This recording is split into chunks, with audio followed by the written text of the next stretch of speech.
Good evening and welcome to the overnight edition of From Day One. Art Bell and Johnathan Reed are ready, and let's get started with their continuation of Alien in the Freezer.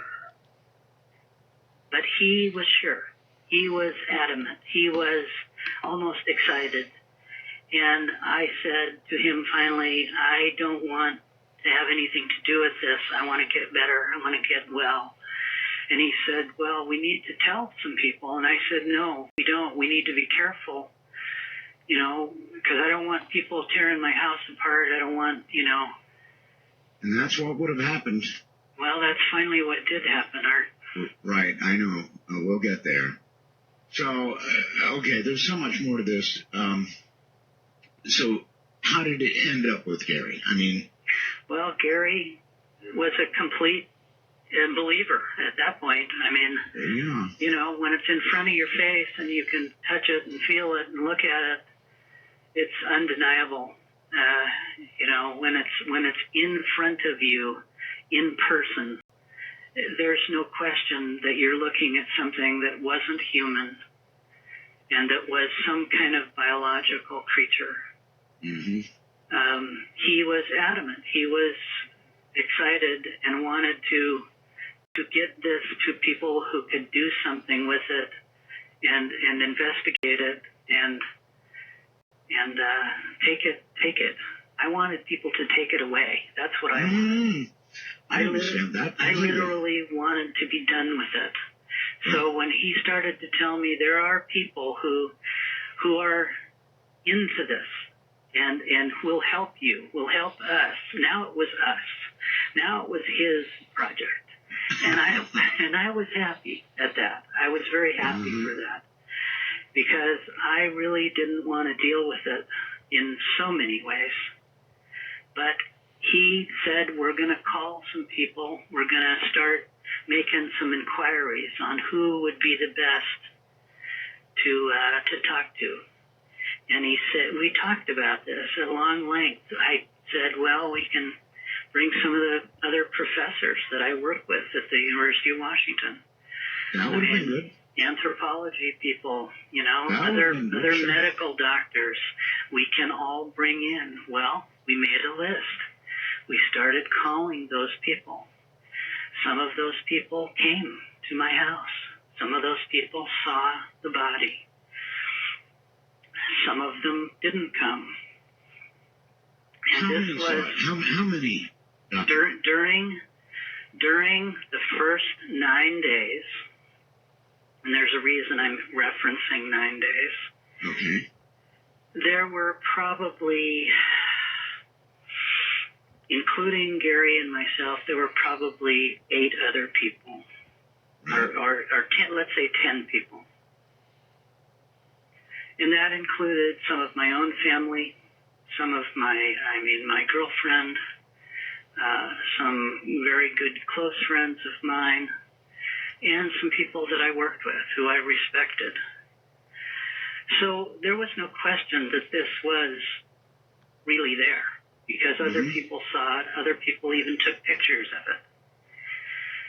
But to make the story, long story short, the sanity of this was short-lived because the next day when Gary started to call people, we started to realize that there was funny sounds on our phone. There was extra little click sounds on our phone. And I thought, well, why is that, And then we called some people who were from supposedly the MUFON group, Mutual UFO Network. Yep, I was going to ask about that. And we told them, what if somebody had something like this? Kind of similar to the fax that you were sent, Art. Right. And what would you do? Who would you talk to? Who could you trust? What would you actually do with something like this? So we started asking those questions hypothetically, but seriously. Most people hung up. most people, we called Air Force, we called police, we called a lot of different groups who basically didn't want to have anything to do with it because they thought it's a prank. It's got to be some kind of a fraternity prank or something. Sure. But when we called the MUFON people, they were excited. They were very happy. They gave us good information not to tell anybody else, not to talk about it. They wanted to meet me in a public place. They asked if I could bring some of the pictures, if I had them developed. And within a day, I had them developed. Within a day, okay. Yeah. Photo processing, there was a lot of independent photo processors who you could run the film up to, and they'd have it to you, in 4 or 5 hours. Right. So that's what we did. And so anyway, consequently, we met with these people. I gave them a box of things, pictures and some negatives and a few other things. You had an awful lot of proof. Yeah, I did at that time. And I gave it to them, and then they said, okay, well, here's, another number for us. Call us back. And, we'll definitely be talking to you by tomorrow at a certain time. Well, that time came and went. They never called. We called the number. It didn't exist. It was an out of order number. We called a MUFON number that was listed in the directory. That's, a paper book for those who don't know, the phone book. And they said they never had heard from us. They said that they had never gotten a call from us. So somebody had intercepted Right. my phone calls, had, pretended to be MUFON, and now had about 50% of my evidence. So, and then it got worse. And then people started coming to my door and knocking on my door. 3 individuals who were dressed in black, who drove a great big black car, and who were very strange the way they talked to me. In what sense? How? In that it was almost hypnotic, their conversation. It felt like you were a little bit sleepy when they were talking to you. Are these the traditional men in black? Well, they were in black suits, and they looked like that to me, but I had never heard that term before myself. I understand. Doctor, hold on. We've got to take a break. Dr. Johnathan Reed is my guest. We're crashing websites all over the place. That I know because I'm crashing here. Alien in the Freezer story. I'm Art Bell. This is Dark Matter.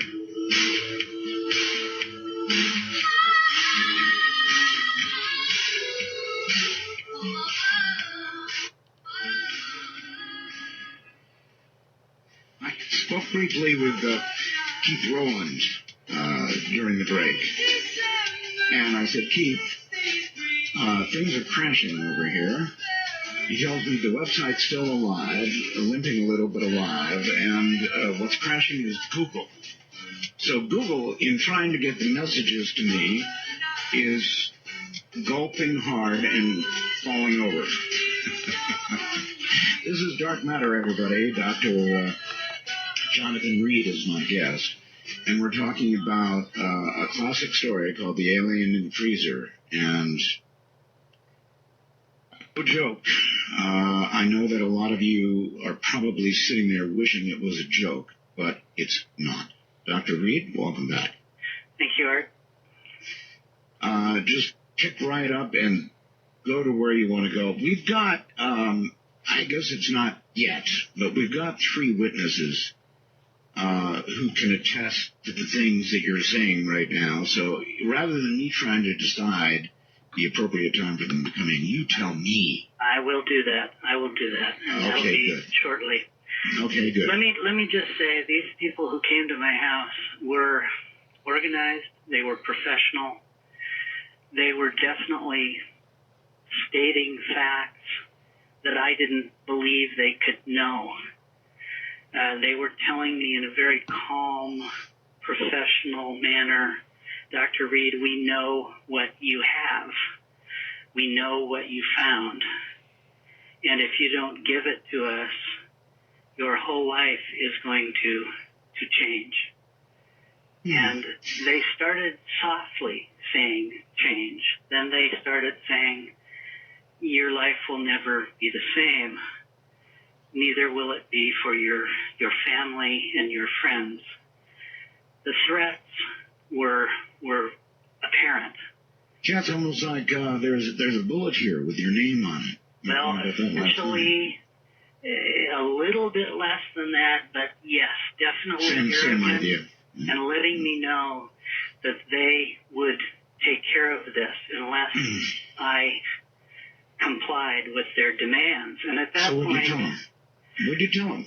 Well, I told them to get the bleep out of my house and that I was calling the police.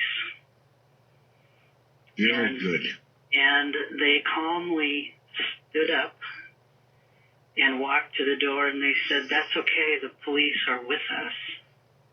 And I looked out into the street behind their car, and there was a Seattle police car parking there. Holy moly. And they just said, we will be in touch.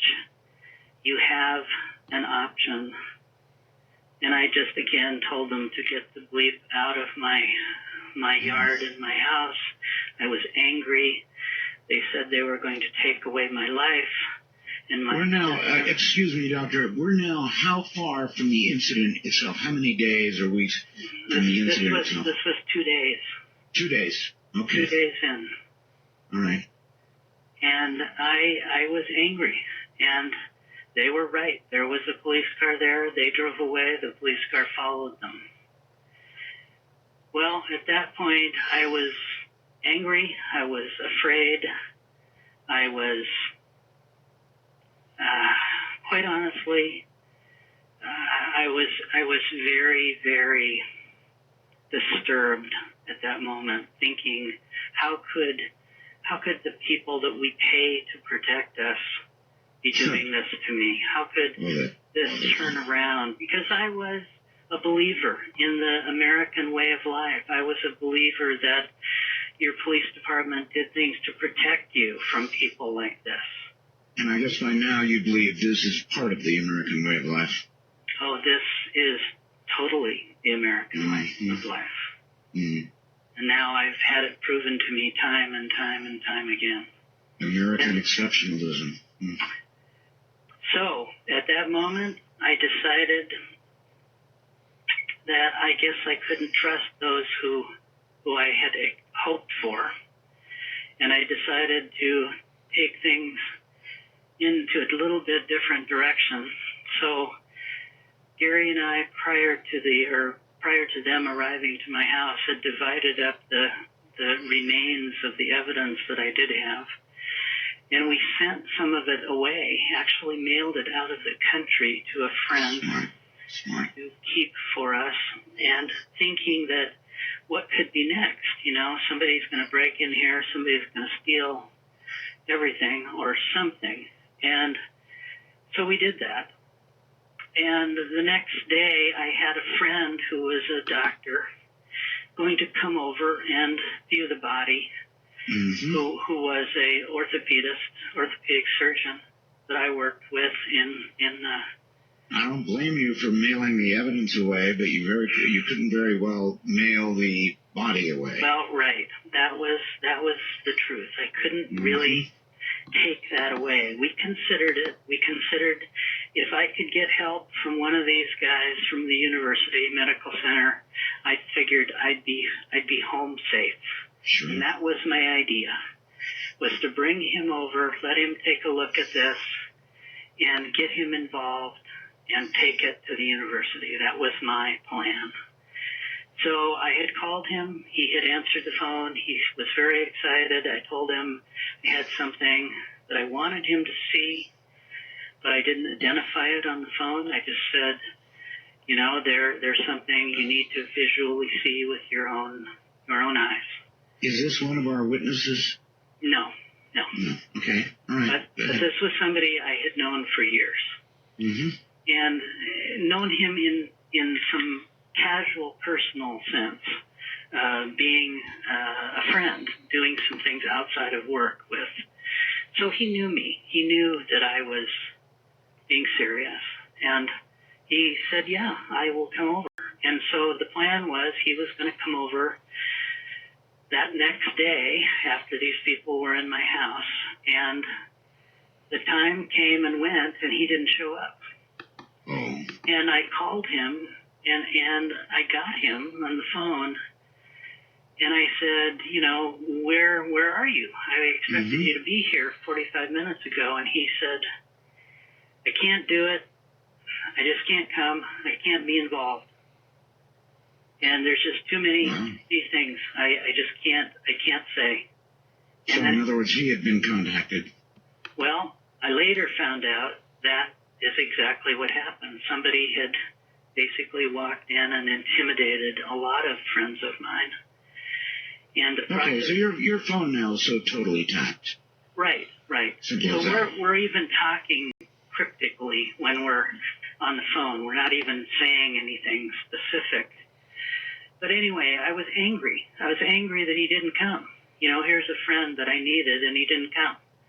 So I decided, okay, I'm going to go back out to the garage. I had taken out a table and a big light to let this guy examine Freddie, you know, which we took to calling this alien Freddie because Gary said it reminded him of one of his old bosses. So,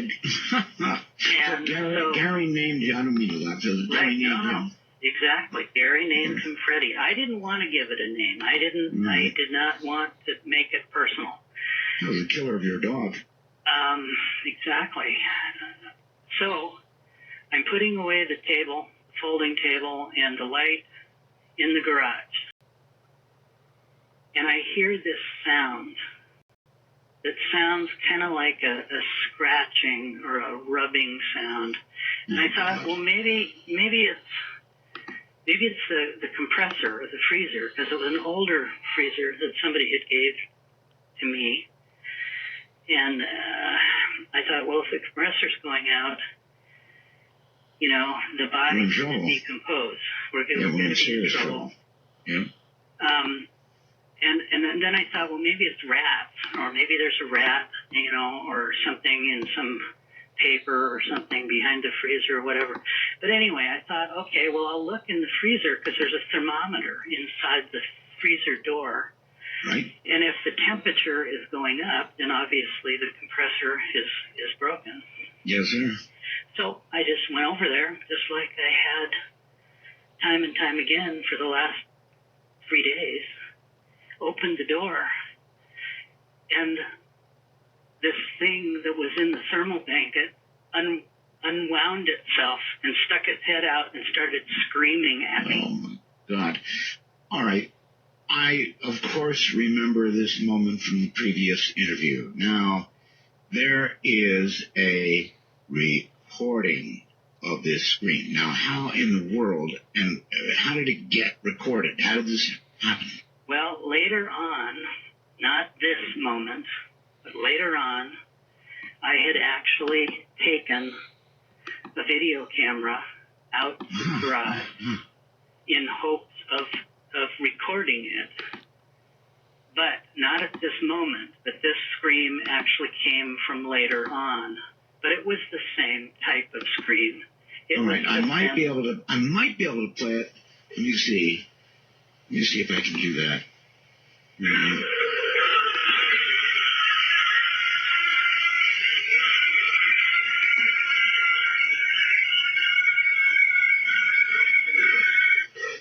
That sound? That's it. And it was so intense. It was so powerful that it felt like it was pushing against your chest, pushing you away from this, like it was some kind of defensive move. And at that moment, I think I've got a bigger problem. This thing is alive or half alive, and it's going to kill me for attacking it. And I literally ran in the house. And I left the door open. I didn't care. I hoped it would run away. And I just ran in the house and slammed the door and called Gary and said, we got a bigger problem. A really big problem. And of course, he didn't believe me. Really? And I said, you've got to come over here. And he went through the same process, the same idea. Well, Johnathan, you're probably just stressed. You're probably still just sick. And I said, listening and I'm stressed. And all I said was, come with me. I'm not going to say anything to you. Come with me. And we went in the garage, and of course he was just, perfectly fine. Until I opened the freezer, and it came out and started screaming at him. And I didn't think he was going to stop running, because he ran out of that garage and just kept going. He couldn't even get to the door fast enough. And we both left the freezer door and the door to the garage completely open. It could have run away anytime it wanted, and I was hoping it would. But I know it's crazy to ask you, but I mean, this thing has now been in the freezer, days and days. It should be pretty much, like a steak after being in the freezer for a few days. I would assume that too, Art, except for the fact that there are creatures in our world that live at 52 degrees below zero all their life.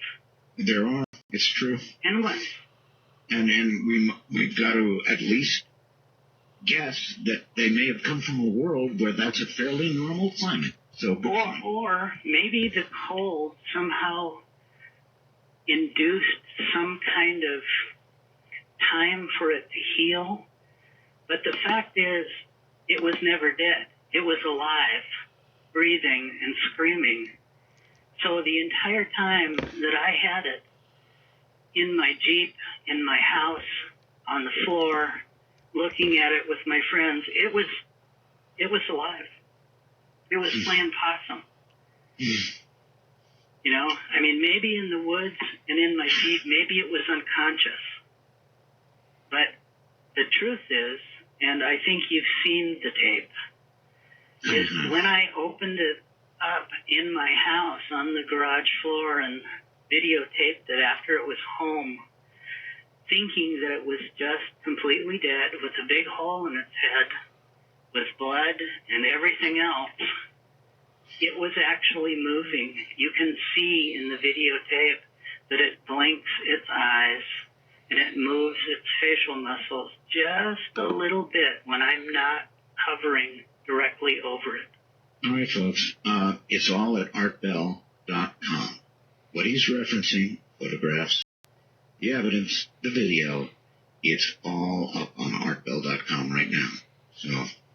And what's important to say here, Art, is I wasn't the one who pointed out that he was moving and his eyes were moving. Somebody else who saw the video actually pointed that out to me years later. But the truth of it is, Art, I didn't care. I was more concerned with the thing tearing me apart than its eyes blinking. That was a bigger concern for me. But the reality is, it seemed to want to stay in the freezer. Because I went back out there a few hours later with Gary, and it was inside the freezer, and the door was closed. And I thought, well, maybe the lid came down on his head or something, or maybe he passed out or is unconscious. And so I, again, cracked open the lid of the freezer, and this time it didn't scream. It just kind of looked up at me and made some weird chirpy, squeaky sounds. kind of almost like a bird or a dolphin sound. And at this point, Doctor, I think, tell me about the witnesses. Okay. We've got Robert Rafe, right? Mm-hmm. Dr. Harold, pronounce his last name, okay, and Dan McAvoy. Let me explain who those people are for your audience that don't know. Please do. Robert Rafe was a writer, a freelance writer who, after 9 days of having this hell in my house and having my life torn apart, I left the country. I left the United States. I went to Canada because I didn't want my friends, my family, to continue to be harassed. They were burning effigies in their lawns. They were, screaming at them on the phone. There were trucks driving through people's yards. I mean, you name it. Even during that time, there were some people hurt. They were physically beat up by people. But I decided I'm not going to put people through this. I'm going to get out of here. Wait, Doctor. All the commotion you just talked about could only come if the news was out, but good. Well, the news was out enough so that all of my friends were now being threatened. Gotcha. Okay. So there was enough people, I called them the dark side, who had basically taken over this and decided to put a squash on everything and anybody who was associated with me or my life. All right, let's come back to the witnesses. This is very important. Robert's name was given to me after a year I had been gone, and I sat in a basement of a house with a gun in one hand and his phone number in the other. I was ready to kill myself because my life was over. Nothing was the way it should have been. I couldn't do anything. I couldn't work. My job had been taken away from me. I'd lost thousands of dollars. My life had been erased. All of my accreditation from all my colleges was gone. So I figured I can shoot myself anytime. I might as well make this phone call. So I called this number, and these people said to me, "Johnathan, what can we do to help you? We know you're in distress." Okay, well, this number wasn't Robert. This number was other people who I call the Alliance, who basically helped me, who basically got me healthy. I had lost over 100 pounds. I had been stealing food just to survive. I was homeless for a year. And okay, we're way down the line in the story now. Well, not really. And now I called the number. The people told me, "We'll get you better. And maybe you're going to want to talk to somebody about this story someday. Maybe you're going to want to chronicle this." So they gave me the name of Robert, this freelance writer. And I called him, and I talked to him, and I said, I've got a story, but I got to talk to you about it face to face. Okay. Right. So he came from California. He went and met me, and he listened to what I had to say. He probably thought I was insane to begin with. Probably. And I'll let you talk to him about that. Right. That's where he enters the story. If we can get hold of Robert Rafe briefly, I don't want to keep him on the line for a long time. I just would like to, ask him what he can fill in here, what he saw, what he knows. So Robert would be the logical first one to get on the line, right? Absolutely. He knows a lot. He ended up spending over a year with me just to chronicle the story, just to write the book. Okay. And then he also has been part of my ongoing team for the last 17 years. Okay. He'll be an interesting guy to talk to. And then there's two more. I don't know if we can get to them all, but I would like to know. Yeah, Dan McAvoy is a UFO researcher, has been for 20 plus years. He's a expatriate. He's a Army Ranger and paratrooper. has tremendous valor and honor and respect, and he volunteered to help research my case. Okay. To walk in my shoes, to walk alongside of me, to go prove to him that I was who I said I was, that my life, in fact, had been destroyed and torn apart. And so he did that. He did that for 2 years. Okay. What will Robert Wraith say? Well, I think Robert is going to tell you that, he did write the book with me. He did chronicle everything about the story, everything that I've said so far. The book we wrote is called Link, An Extraterrestrial Odyssey. It's the first 9 days of this whole event. Okay. How it happened, how it laid out. All right. If we have Robert, let's bring him on. Okay. Okay. We don't have him yet. So. Okay. We've got the other witness. So just tell me, Rob, you sort of told me Robert would verify that he saw all the evidence. Did Robert see things that we have not seen photographs of or heard? Yes. He did. Okay. Yes. Did any of these people, these 3 people, see the creature itself? Yes. Who? Robert saw it. Robert. Okay, good. Well, we're trying to get Robert on the line. Okay, So, and Dan McAvoy, the other UFO researcher, saw and experienced a lot of what went on in my life and what has since gone on since I was on the radio with you, Art. For the last 12 years, he has walked with me. He has been with me different places around the world. He also has seen something that I call the Link artifact. Okay. And this is a silver bracelet type object that I found in the forest next to the body when I originally encountered this situation. I didn't know what it was at first when I saw it under the brush. It almost looked like a silvery Coca-Cola can, but it wasn't. I picked it up and I put it in with the body and I brought it home.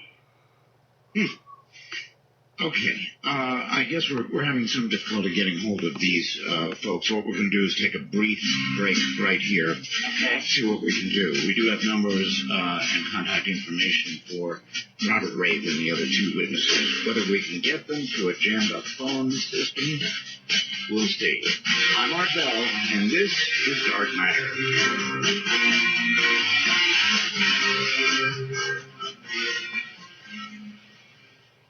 All right. Very interesting. We had a wrong number. Somehow in the translation of the doctor giving the number to my producer and my producer giving it to me, the number was wrong. So we've got the right number now, or at least we have the number. And we're going to get Robert Wraith on here shortly, I hope. So I'm told that we're reaching out to him right now. Sorry about that, Doctor. I do understand you related that number any number of times, and it came out wrong. So Technology, Art. Technology. Yeah. Well, from whispering in one ear to whispering in another ear. Not really whispering, but transferring numbers of so many people. It happens. Oh, everybody should know whether or not we actually get Robert on the phone. In the first interview, we had Robert. We had the doctor. We had Dan McAvoy. We had them all on the air, and hopefully we're going to have them on the air tonight too. But there seems to be some mix-up in the numbers. And my producer or my board op is welcome to whisper in my ear when we're set. Okay. So, in the meantime, Robert would say that he saw the creature, yes? Yes. Dr. Harold Chacon, he's a microbiologist, right? Harold Chacon is a microbiologist and he's an immunologist is actually what he is. He deals with biology and immunology and little things, microscopic things, and all those kind of virusy things. Okay. And he All right. actually did some testing of some of the blood samples of this creature. What did he find? Well, it's interesting what he found. He found that there were 46 chromosomes, the same as we have. But 9 of the pair were different. They were not human, but they could only be identified as being similar to sea tortoise and something relating to dolphin. Isn't that interesting? All right. At what point did you? Yes. At what point did you get him involved? I mean. Well, he actually had called us after we had been on the radio with you, and he actually said he would be willing to help us if we needed anything. And I had gotten a hold of some of those samples that were sent away, luckily, and we took them to the head pathologist of the University of Washington Medical Center. Yes, sir. And I asked him if he would do a study of this tissue. And I did not tell him what it was. I did not state anything other than I wanted to know what it was. And he said, fine, I will take a good look at it, and, whatever we can figure out, I will let you know. Okay. We've got to close something out here because at this point, of course, the alien, when we last heard, was alive. Yes. What befell? What happened to the alien? During the rest of the days before I left town, left the country, I would go back into the garage and I would open the freezer, and it became familiar with me, I think more than I was with it. It at least no longer screamed at me. Right. It would now make little chirpy, squeaky sounds, and I would talk to it like I was talking to my dog, like I was talking to a member of my family, just to try to get it to calm down, to try to reassure that I wasn't going to attack it, because now it was a living thing. It was much different, and it was injured to me, and it was moving slowly, and it wasn't being aggressive toward me. It was liking its environment, if you can imagine that. I guess I can. And it was ready. It could leave any time. I did not lock it in the freezer. It actually would get out of the freezer on its own, sit in front of the freezer, kind of rock back and forth in a very fluid motion, and look at me with these big 2-inch oval eyes, and almost peer into my mind. It started to communicate through telepathy. It started to reach inside of me, and I could see images of my life as a child, as a young man, as if it was playing them to me like a movie in my mind. But so vivid and so clear that I could feel the air, I could feel the grass under my feet, I could smell it. Wow. Unbelievable. And this went on for how long? Until I left town on the 10th day. And the alien?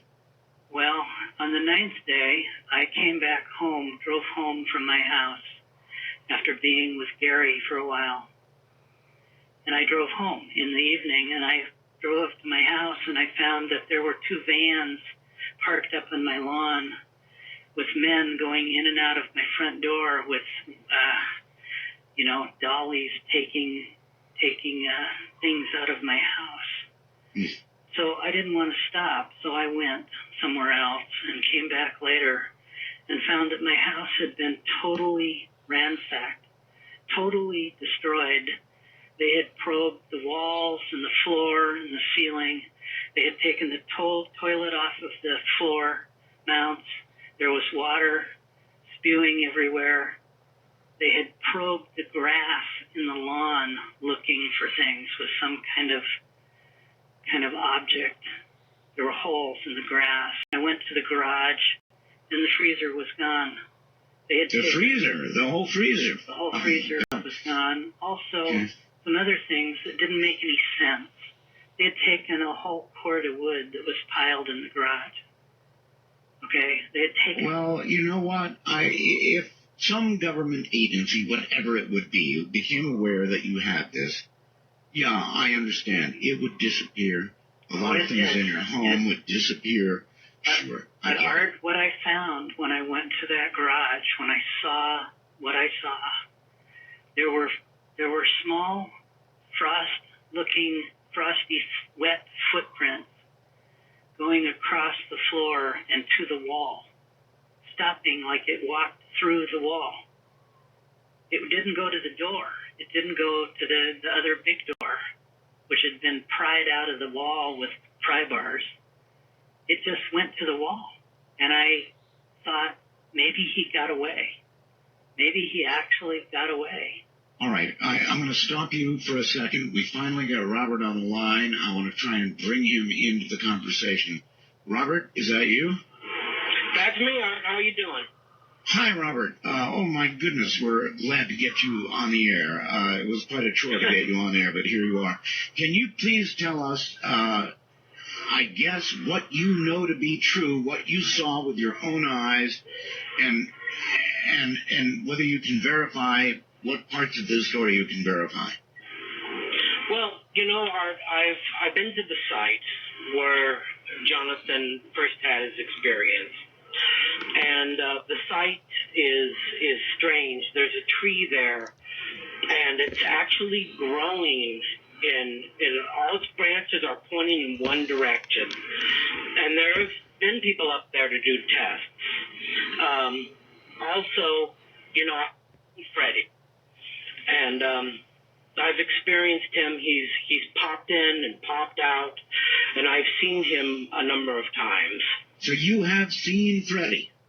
I have seen Freddie, and when I first met Johnathan had called me. I was out of state, and I had flown in, and I had received a phone call late at night, and it was Johnathan. I didn't know who he was, and he was, telling me about this story and what had happened. He had been given a list with my name on it, and I didn't know him from Adam. And at first I just thought it was, a prank call or something.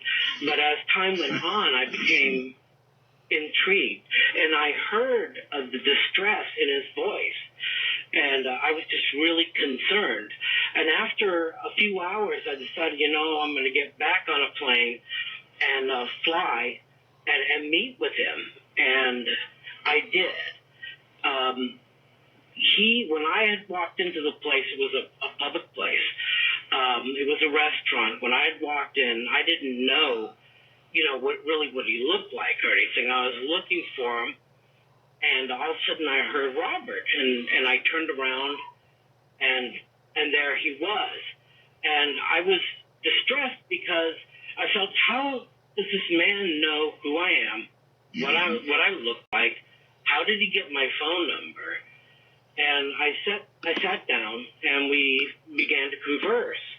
And over a period of time, he brought out photographs.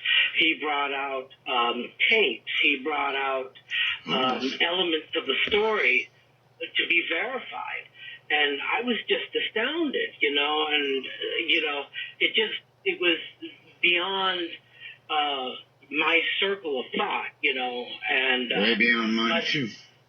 And Art, he was distressed. He was very sick. He had lost a lot of weight, you could tell. He was shaking. He was paranoid, and rightly so. And what I had done is, I had stayed up there and talked to him for a few days. We stayed at a hotel. Then I took him back to my place and began to work with him. He had severe PTSD, and other problems. And I would it imagine. took some time to really get to know the man and to work with him and to do my best to aid him. He refused any other outside help. He was quite terrified. He had obviously been being pursued, and he had been physically abused, and all kinds of horrific things. What I decided to do, as he was talking to me, because he said, we need to document this. And he had a lot of documentation, but he wanted to put it in a form that all of us could better understand. And so that's what he did. I'm a ghostwriter, and that's one of the reasons, he communicated with me that, and I had been involved in other projects concerning people in difficult situations. Okay, well, the important thing to me is you saw Freddie. I saw Freddie, yes. Okay. And I will say, getting other voices to verify this is very, very important, Robert. So I really thank you for coming on. I'm sorry there was a mix-up in trying to get your number, but trust me, I appreciate your coming on the air. I truly do. Oh, that's no problem. All right. Thank you, Robert, and take care. Thank you. Okay. Art, something to add to this at this moment is, in all the years that have since followed from when Robert first met me, Freddie still is around. He kind of doesn't leave me alone. He's become like, I don't know, my shadow. He's been seen by hundreds of people that have been around me. But he's in the hands of some government agency. No. No? He's in the hands of his own. How do you know this? Because he pops in and out all the time. Right, but when you left, yes, after your house had been ransacked, right, Freddie was gone. So he walked out and went back to his own. As far as and took the freezer with him? No, but the apparently the men in black took the freezer, but they didn't take him, because within about a month or so, Freddie just appeared in the room next to me. He just winked in and sat and watched me for about 10 or 15 minutes, and then he just faded out. And again, I thought I was having, insane illusions. Well, I've seen Freddie's picture on the website, Doctor, and he didn't look to be in great health at the time you took that photograph. Did he in some way heal? Well, as far as what I can figure out, during the time, the first 3 days, when we were taking him in and out of the freezer, showing him to some of my colleagues and friends, right. I had actually taken a piece of duct tape and taped the skull flap closed on his head, just so that it wouldn't fall off with the shards of skin and other brain material that was there. I did it only out of the process of thinking it's not going to make a mess. Duct tape brain surgery. Well, it was dead, Art. I do understand. And the duct tape was in the garage. Maybe being in the freezer had a healing effect on you. Well, as far as what everybody has told me in years since, it must have. We know that there are some creatures, even on Earth here, that have brains that are kind of split in half in a way that they can pretty much function even on just half a brain. That their motor functions can still, and we even know with humans that in extreme brain injury, our brains have the amazing ability to reconnect to different parts of our own brain. You're absolutely correct. I know. I've heard of cases of people with half their brain destroyed are still able to articulate. It's amazing. Right. I know. So, good point. So the point is, he's alive and well and still visiting, and in some ways it's a very strange situation, because even after knowing this, even after experiencing this time and time again, it's still terribly unnerving to me. It's not normal to have something just appear in the corner of the room, or when you're sitting, in the bathroom. It's just unnerving to have materialize. Doctor, in the next break, we're going to make an attempt to get hold of Dr. Harold Chacon, is it? Mm-hmm. Mm-hmm. Because anybody who had an opportunity to actually test tissue and blood samples and did a study is worth talking to. So we're going to attempt to get hold of him in the next break. It's kind of tough. Our phone system is jammed to the gills. But yeah, he was one of 3 people that did this testing. The other 2 are dead. Oh. Then there's one other thing, Doctor. I want to open the phone lines, and I want to allow people to ask questions. And some of them are probably going to be rough. Some of them are probably just going to be inquisitive. Some of them are going to be shocked. But I'd like to be able to open the phone lines and allow you to try and answer questions. I hope people will be polite. Were you given a lie detector test? Actually, Art, I experienced 2 of those, which I set up myself. Okay. I basically asked to have it done through the UCLA crime department, criminology department, and also I did one in Seattle too. And I don't want to be impolite. But I do want to ask these questions. Yes, I passed them both. Incredible stories and incredible proof and all of that sort of thing, right? Absolutely. Okay. Before we go to the phones, is there anything else really important? I know the story goes on and on. At one point, you were shot. Yes. I remember that. But even with long-form talk radio and the luxury of all the time we have, we've already chewed up a lot of it, so I want to be able to open the lines. Anything else you really, really want to get out before we do that? Well, the device, the cuff that I found that I call the Link artifact, right, is functional. It's functional? It's functional. And its function is what? Well, it's kind of a communication device and also a type of teleportation device. And you have this device now? I still have it. It's not in my possession, but I still have it. It's in good hands in non-communist Russia. Yeah, I think I'd have it in a very, very safe place myself. And what it does is truly fantastic. Let me tell you something, and everybody else at the same time. I was mailed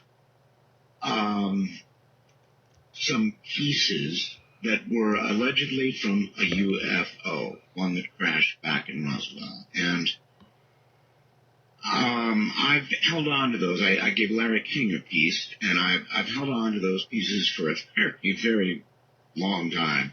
Linda's had them professionally tested, and Linda Moulton Howland, she'll be on the program to talk about it. But what I'm getting at here is I've had some disturbances around those objects.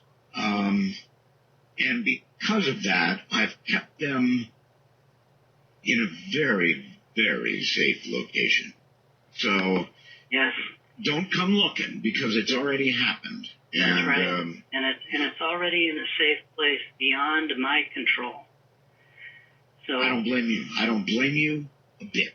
But what's kind of interesting, Art, is the materials that you found in your pieces of metal are also in my piece.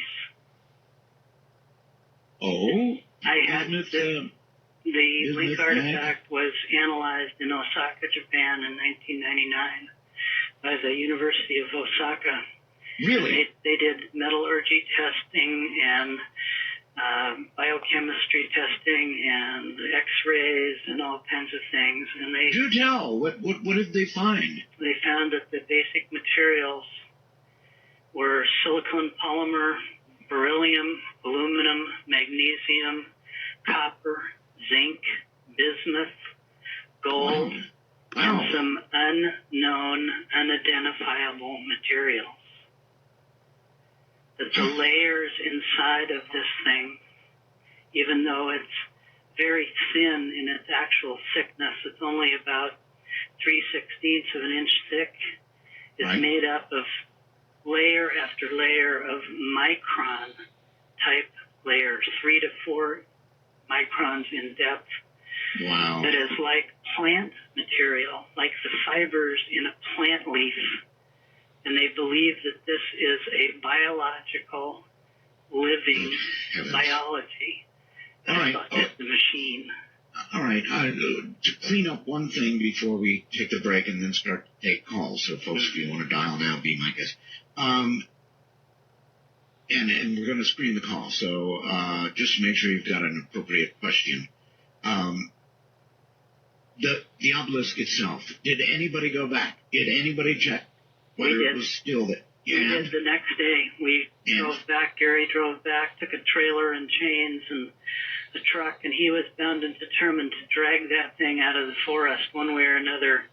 It was gone. But the more interesting thing is all the plants and the ferns that I tore out underneath it were put back like it was pristine, like nothing had ever happened in that space. Like time had been reversed in that place. Okay. All right, Doctor, hold tight right there. Now we are going to open the lines. And with that, we are going to leave Art Bell for the night. Come back for the open line questions and the other two witnesses, if they're able to get them on the phone, of the Freezer Alien Saga. So as always, please make sure you do like, share, and subscribe. Get us to the goal of 50,000 views, 1,000 subscribers. Suboxy sends us nice red boxes, and YouTube puts us on the algorithms. Coinbase, Ibotta, and Game.gg, you know the drill. Get yours and help us at the same time. And until tomorrow, like, share, and subscribe, be kind to one another, and release the Krakens as we march along here from day one. Have a great overnight, and we'll see you tomorrow.